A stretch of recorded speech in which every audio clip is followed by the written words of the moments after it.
नौकरी चाहिए, बंगाल भर्ती चाहता है। लक्ष्मी भंडार भत्ता वृद्धि के बाद भाजपा युवा मोर्चा विरोध। लक्ष्मी भंडार योजना भत्ते में वृद्धि की मांग को लेकर शनिवार को गेट बाजार में भारतीय जनता पार्टी का विरोध।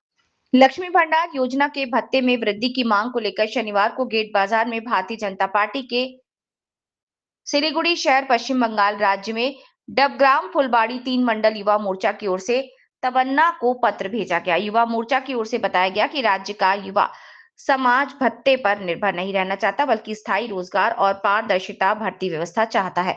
इस संदर्भ में भाजपा के डबग्राम फुलबाड़ी 3 मंडल युवा मोर्चा के अध्यक्ष श्यामल विश्व शर्मा ने कहा कि नौकरी दिए बिना सरकार युवाओं को भत्ते पर निर्भर बना रही है।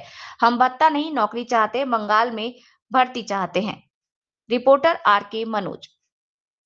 কি আজকে কর্মসূচি ছিল আপনাদের? আজকে আমাদের কর্মসূচি এটা হচ্ছে নমো ওরিয়াস মানে যুব মোর্চার পক্ষ থেকে সারা রাজ্য জুড়ে আমাদের একটা কর্মসূচি চলছে, যেটা হচ্ছে চাকরি চায় বাংলা, নিয়োগ চাই বিজেপি তাই, চাকরি চাই বিজেপি তাই।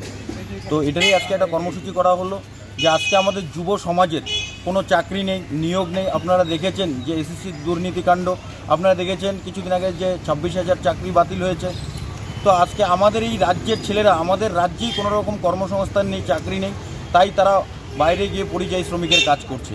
আর আমাদের মুখ্যমন্ত্রী উনি শুধু ভাতার উপরে নির্ভর করে আসছেন। আজকে বলছেন যে যুবদের ভাতা দিবেন, এই করবেন ওই করবেন, ঠিক আছে। তো আমাদের বাংলার ছেলেরা ভাতা চায় না, আমাদের বাংলার ছেলেরা কর্মসংস্থান চায়, চাকরি চায়। তাই আজকে এই যুব সমাজের বার্তাটা আমরা নবান্নের 14 তলায় পৌঁছে দিতে চাই। আর আমাদের যে এই কর্মসূচি, যে চিঠিটা আমরা পাঠাচ্ছি নবান্নে, সেটার মাধ্যমে আমরা শুধু ওনাকে একটা চিঠি পাঠাচ্ছি।